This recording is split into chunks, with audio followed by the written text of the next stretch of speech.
satisfaction from me. The lobotomite animal before me. What other terrifying terrors will plague us in our quest for knowledge? Communists? Communist animals, perhaps? Be warned. Attempt to propaganda me. I will shriek as a frightened babe, calling loyal cyber dogs to my aid. Do you comprehend, commie animal? Drama? There is no drama in science. As I learned in high school, science is an intellectual pursuit devoid of bestial emotions. Unless, of course, you are a communist. Like Betsy Bright, who sat next to me in math, and her smoking Confederate Richie Marcus. As I learned in my high school, American High, AHS, drama is for movies. Things of fiction.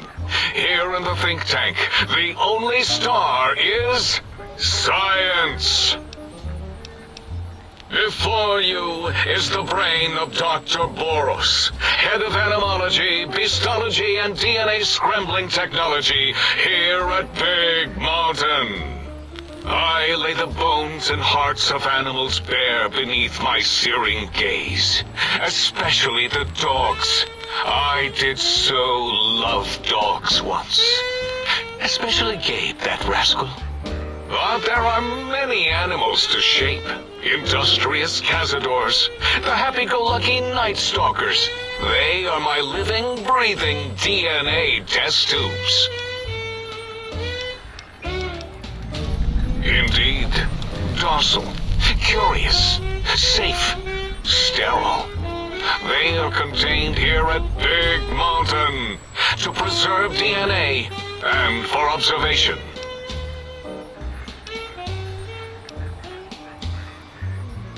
I cannot expect a lobotomite to understand the careful surgical castrating procedures used in their creation. Perhaps a demonstration of my castrating power would settle your doubts. Impregnate you? What? Do you want to make me vomit inside my tank? The mere notion makes the edges of my biomed gel crystallize into asymmetrical patterns. Nonsense! That is what you speak. Nonsense from beyond. I was at the top of my high school class in American high school. I knew facts. I knew figures. I knew data. We would know if our research was flawed. It is not. We never contradict ourselves, so do not even try.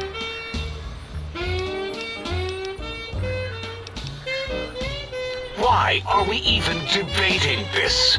What you ask is of no importance. Mobius besieges us. There are more important things to worry about than data and facts. The malignant tumor that is Mobius plagues us all. His hunger for power, insatiable. From his lair in the Forbidden Zone, his terrifying Robo-Scorpion army clicks and whirs across the crater of Big Mountain, ever seeking, ever stinging. He must be stopped, or all of Big Mountain shall be destroyed.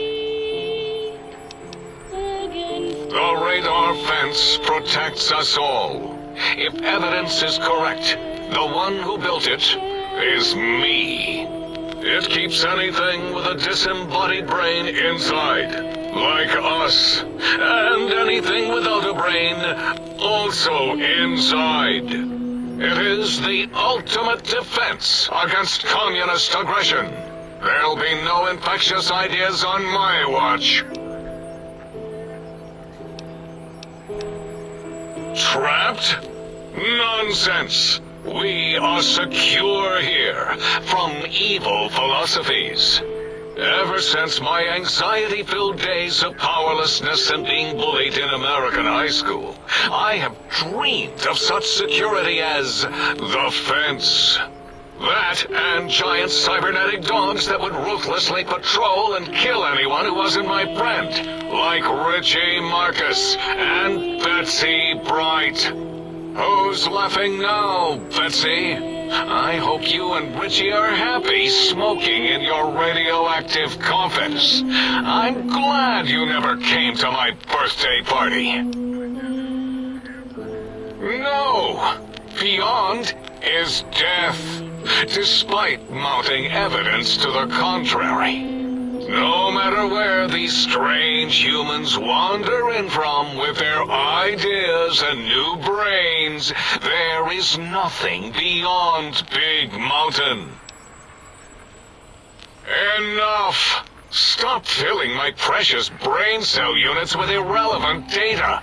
You sound like the other visitors, making wild claims of a world beyond, where there is a war beyond war. It is unproven and unthinkable. Bother the other doctors with your crackpot theories. I have no time. None of us do. There is logic and purpose in it. If these technologies are needed to pierce the Forbidden Zone, so be it. Science is powerful, and in the right hands, our hands, if we had hands, we would be nigh unstoppable. That castrated nickname of our facility is not its true name. The true name is Big Mountain. Where are your manners? It is our home, threatened by the horrors of Mobius.